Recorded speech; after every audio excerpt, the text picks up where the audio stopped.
నమస్తే. నేను మీ అశ్విని కుమార్. దాదాపు ఇంకొక 50 రోజులుంది లోక్సభ ఎన్నికలకి. కాకపోతే ఆంధ్రప్రదేశ్ లోక్సభ ఎన్నికలతో పాటు అసెంబ్లీ ఎన్నికలు కూడా జరగబోతున్నాయి ఆంధ్రప్రదేశ్లో.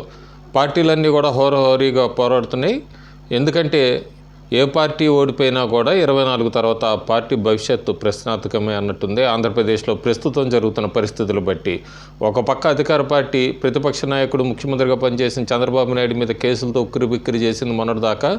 అలాగే కూటమి ఇప్పుడు టీడీపీ, జనసేన, బీజేపీ కూటమి ఎట్టి పరిస్థితుల్లో అధికారంలోకి రావాలని, ఇట్లా జగన్ని అడ్డుకట్టి వేయాలని చెప్పి వాళ్ళు కూడా ప్రచారంలో ముందుకెళ్తున్నారు. కుప్పంలో చంద్రబాబు నాయుడు బహిరంగ సభ నిర్వహించారు ఆదివారం నాడు.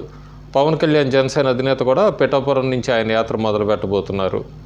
ఇంకో పక్క జగన్ కూడా మేమంతా సిద్ధమంటూ ఆయన కూడా బుధవారం నుంచి ప్రజల్లోకి వెళ్తున్నారు. ప్రస్తుతం చాలా సర్వేలు వస్తున్నాయి. అన్ని సర్వేల్లో కూడా ఎక్కువ శాతం ఒక పార్టీ వైపు మొగ్గు చూపుతున్నాయి. కొన్ని సర్వేలు అయితే ఏమో కూటమికి ఇస్తున్నాయి. కాకపోతే ఈరోజు వచ్చిన ఒక సర్వే ఏంటంటే, ఆ సర్వే దాదాపు జనవరి వరకు చేసిన సర్వేలు 23 నుంచి ప్రతి 2 నెలలకి 40 రోజులకి అట్లా సర్వేలు విడుదల చేస్తూ వచ్చారు. వాళ్ళు అధికార పార్టీకి వ్యతిరేక పవనాలు వీస్తున్నాయంటూ కూడా చెప్పుకుంటూ వచ్చారు. కానీ ప్రస్తుతం కూటమిలో జరుగుతున్న పరిణామాలు కానీ, లేదంటే మరి వేరే ఏ కారణాలు తీసుకున్నారో ఆ కారణాలంతా కూడా నేను విశ్లేషించే అంత దాదాపు 28 పేజీలు ఉంది ఆ రిపోర్టు. అంత మనం ఇప్పుడు ఐటెంలో పెట్టలేం కాబట్టి క్లుప్తంగా ఆ సర్వే వివరాలు అయితే చదువుతాను నేను. జిల్లాల వారీగా ఏ పార్టీకి ఎన్ని సీట్లు వస్తాయన్నది ఆ సర్వే విడుదల చేసింది ఆదివారం నాడు. ఆ సర్వే దాని ప్రకారం కూడా శ్రీకాకుళం జిల్లాలో అయితే మొత్తం 10 స్థానాలు ఉన్నాయి. ఆ 10 స్థానాల్లో వైఎస్ఆర్సీపీ 5 గెలుచుకుంటుందని, కూటమి 2, కీన్ కాంటెస్ట్ 3. విజయనగరంలో 9లో వైఎస్ఆర్సీపీ 6 గెలుచుకుంటుందని, కూటమి 2, కీన్ కాంటెస్ట్ 1. విశాఖపట్నం 15 ఉన్నాయి. 6 వైఎస్ఆర్సీపీ, 5 కూటమి, 4 కీన్ కాంటెస్ట్. ఈస్ట్ గోదావరి 19లో 8 వైఎస్ఆర్సీపీ, 7 కూటమి, 4 కీన్ కాంటెస్ట్. వెస్ట్ గోదావరి 15లో 7 వైఎస్ఆర్సీపీ, 4 కూటమి, 4 కీన్ కాంటెస్ట్. కృష్ణాలో 16 ఉన్నాయి. 16లో 8 వైఎస్ఆర్సీపీ, 5 కూటమి, 3 కీన్ కాంటెస్ట్. గుంటూరులో 17లో 8 వైఎస్ఆర్సీపీ, 6 కూటమి, 3 కీన్ కాంటెస్ట్.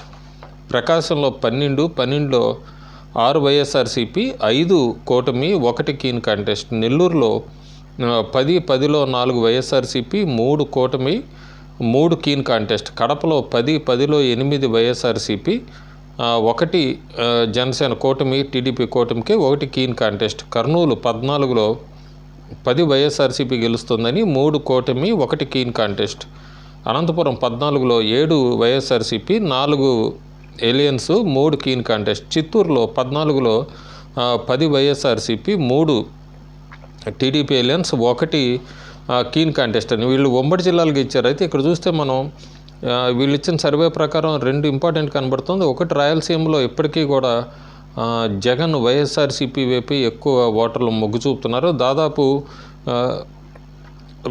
ఒక రాయలసీమే కాకుండా ఈస్ట్ గోదావరి, వెస్ట్ గోదావరి, ఉభయ గోదావరి జిల్లాల్లో కూడా ఎంత ఎలియన్స్ కూటమి ఉన్నా కూడా వైఎస్ఆర్సీపీ బాగానే పోరాడుతోంది. అంటే బాగానే ఇస్తున్నారు ఈ సర్వే దాని ప్రకారం. సో మొత్తం మీద వీళ్ళు 175 స్థానాల్లో ఓట్ షేర్ ఎలా ఉంటుందని చూసుకుంటే వైఎస్ఆర్సీపీకి 48.5%, టీడీపీ, జనసేన, బీజేపీకి 46.5%, అదర్స్ 3% ఉన్నారు. అన్డిసైడెడ్ ఓటర్స్, సైలెంట్ ఓటర్స్ ఇక్కడ 2% ఉన్నారు.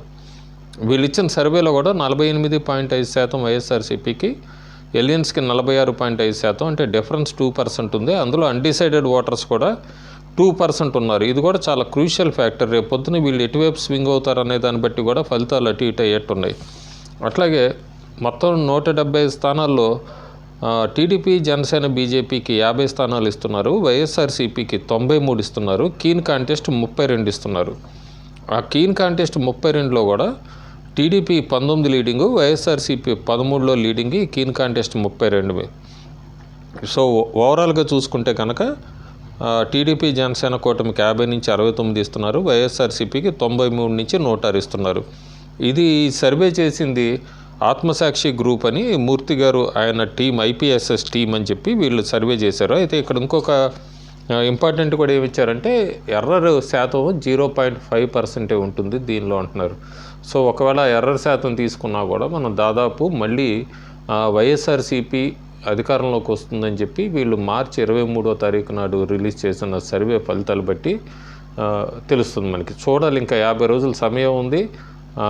ఇద్దరికీ కూడా సమయం దొరికింది. వైఎస్ఆర్సీపీకి కూడా ప్రచారాన్ని ఇంకా ఉధృతం చేయడానికి సమయం దొరికింది. ఇంకో పక్క కూటమికి కూడా జనాల్లోకి విస్తృతంగా వెళ్ళటానికి వాళ్ళకు కూడా సమయం దొరికింది. మరి 50 రోజుల్లో ఏమైనా మార్పు ఉంటుందా, ఇదే ట్రెండ్ కొనసాగుతుంది ఎలక్షన్ల వరకు అనేది మాత్రం మనం వేచి చూడాలి.